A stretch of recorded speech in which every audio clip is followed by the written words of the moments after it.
गुरु प्यारी साध संगत जी, नमस्कार जी। आप सब कैसे हो? आशा करती हूँ बाबा जी के श्री चरणों में अरदास करती हूँ कि मालिक की कृपा से आप सब बहुत खुश होंगे, मौज बहार में होंगे और अवश्य ही भजन सिमरन में होंगे। साध संगत जी, मैं हाजिर हूँ सतगुरु बाबा नानक देव महाराज जी की साखी को लेकर। साध संगत जी, कल आपसे साझा किया कि सतगुरु बाबा नानक देव महाराज की विवाह हो गया है और उनमें वैराग्य, पूर्ण वैराग्य उत्पन्न हो गया है।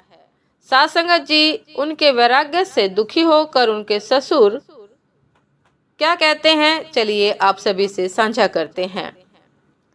साध संगत जी, तब मूला चोना नवाब के पास जाकर फरियाद करने लगा। दौलत खान के पूछने पर मूले ने कहा कि मैं नानक देव का ससुर हूँ तथा नानक के विरुद्ध कुछ प्रार्थना करने आया हूँ। नवाब ने मूले को कहा कि तुम्हारी क्या शिकायत है? तब मूले ने कहा, हुजूर, इस बार जो मेरे दामाद के 760 रुपए सरकार की ओर बाकी हैं, वह सब रुपए नानक के घर में दिए जाएं। नवाब ने कहा कि भाई, नानक ने वे रुपए साधुओं को देने के लिए कहा है। तब मूले ने कहा कि नानक का दिमाग कुछ खराब हो गया है। तब यार खां वजीर से नवाब ने कहा कि देखो, इन रुपयों पर पूर्ण अधिकार तो नानक का है, वह जिसको कहे हम उसी को दे सकते हैं। यह सब कहकर नवाब ने श्री नानक देव को बुला लिया। उस समय मुल्ला एक मांदरी मुल्ला को ले आया तथा मुल्ले के कहने से वह मांदरी श्री गुरु नानक देव महाराज पर अपनी कलाम फूकने लगा। अंत में वह मुल्ला एक पलीता जलाकर श्री नानक देव महाराज जी के नाक में उसका धुआं देने लगा। संसार के स्वामी गुरु नानक बोले कि खेती जिनकी उजड़े, खलवाड़े की अथाओ, नानक धृगु तिना दा जीविया जिन सची न लागो रंगू। यह सुनकर वह मौलाना कहने लगा कि तुम कौन हो, तुम्हारा क्या नाम है? तब गुरुजी ने फरमाया कि कोई आखे भूतनाक, कोई कहे बेताला, कोई आखे आदमी नानक बेचारा। भैया दीवाना साहा का नानकू बवराना, हव हरि बिनु अवरु न जाना रहाव। तऊ देवाना जानिए जाके मैं देवाना होई, एक ही साहिब बाहिरा दूजा अवर न जाने कोई।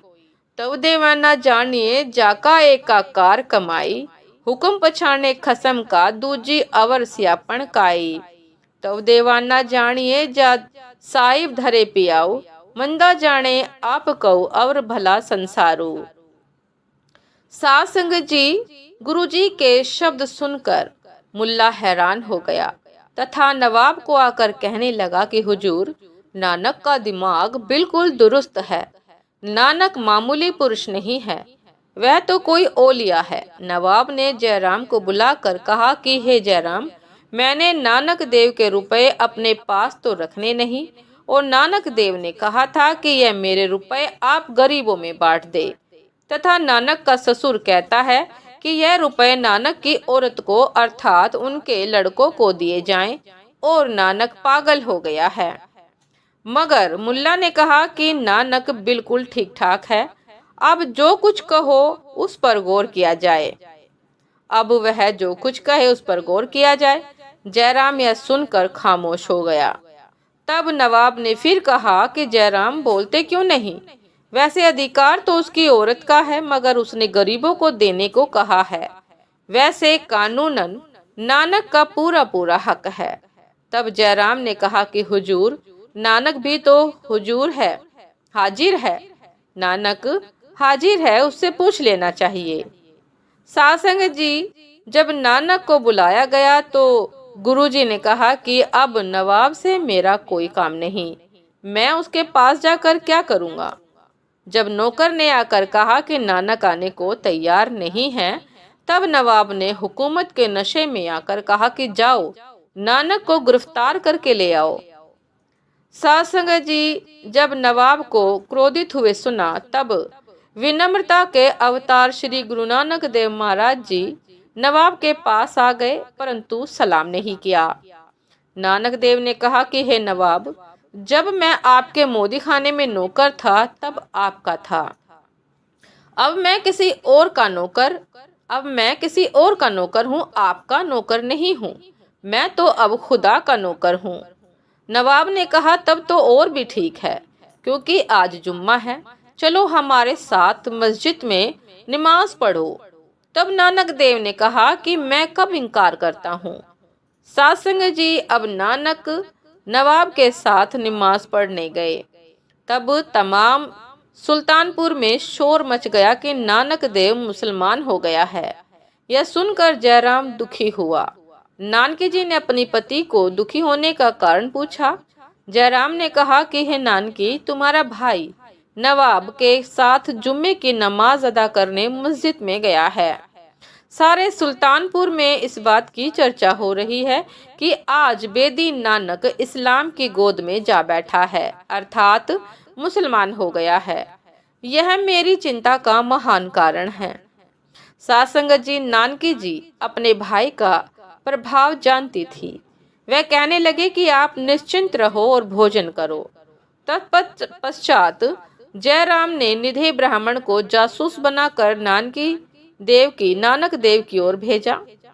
कुछ समय के पश्चात निधे ब्राह्मण ने आकर जयराम को बधाई दी। जयराम और नानकी ने बधाई का कारण पूछा। निधे ब्राह्मण ने कहा कि यह मेरी आंखों देखी घटना तो नहीं है, मैंने कुछ एक मुसलमानों से सुना है। जब नवाब अपने साथियों के साथ नमाज पढ़ने लगा, तब नानक चुपचाप खड़ा रहा। तब नवाब ने पूछा कि नानक, तुमने नमाज क्यों नहीं पढ़ी? तब नानक ने उत्तर दिया कि हे नवाब, तू तो गंधार में घोड़े खरीद रहा था, नमाज में किसके साथ पढ़ता? नवाब ने कहा कि मैं तो यहाँ हूँ, तुम झूठ बोलते हो। सासंग जी गुरु नानक देव जी ने कहा कि आपका शरीर यहाँ है, परंतु आपका दिल गंधार में था, जो घोड़ों का व्यापार कर रहा था। एक काजी ने कहा, देखो हुजूर, यह हिंदू कितना झूठ बोल रहा है। नवाब ने कहा, नहीं नहीं, झूठ नहीं बोल रहा है, दरअसल मेरा दिल गंधार में घोड़े खरीद रहा था। काजी ने कहा, भाई नानक, मैं तो यहाँ ही था, आप मेरे पीछे नमाज पढ़ लेते। सासंग जी तब गुरु नानक देव महाराज जी ने कहा कि आप भी तो अपने बछड़े की देखरेख में थे, जो कहीं गुम हो गया है। काजी सुनकर हैरान हो गया। निधे ब्राह्मण ने कहा कि जयराम जी, इस प्रकार नानक देव ने अपनी लीला का प्रदर्शन किया तथा नमाज नहीं पढ़ी। तब जयराम ने कहा कि बस, मैं तो इतनी लीला ही देखकर आया हूँ। जयराम से निधे ब्राह्मण ने कहा कि मैं तो बस इतनी ही लीला देखकर आया हूँ और नानक देव अभी यहाँ ही है। नानक देव अभी वहाँ ही है। नानकी ने जयराम से कहा कि हे पतिदेव, आप चिंता ना करें, नानक अभी अभी आने ही वाला है। इतने में गुरु नानक महाराज जी आ गए। तब नानकी ने कहा, मेरे भाई का रक्षक वही है जिसे वह दिन रात स्मरण करता है, याद करता है, जपता है। जब नानक जी जयराम जी को मिले, तब नानकी और जयराम जी को बहुत ही प्रसन्नता हुई। तब जयराम जी ने पूछा, कहो नानक देव, कैसे गुजरी? तब नानक जी ने तमाम बात सुना दी। जो कुछ निधे ब्राह्मण ने कहा था, वही गुरुजी ने सुनाया और कहा कि मैंने नवाब के कहने पर नीचे लिखा शब्द कहा था। मत्था टेके जिम्मी पर मन उड़े आसमान, मत्था टेके जमी पर मन उड़े आसमान, घोड़े गंधार खरीद करे दौलत खान पठान। तब मेरे सत्य बोलने की दाद सबने दी।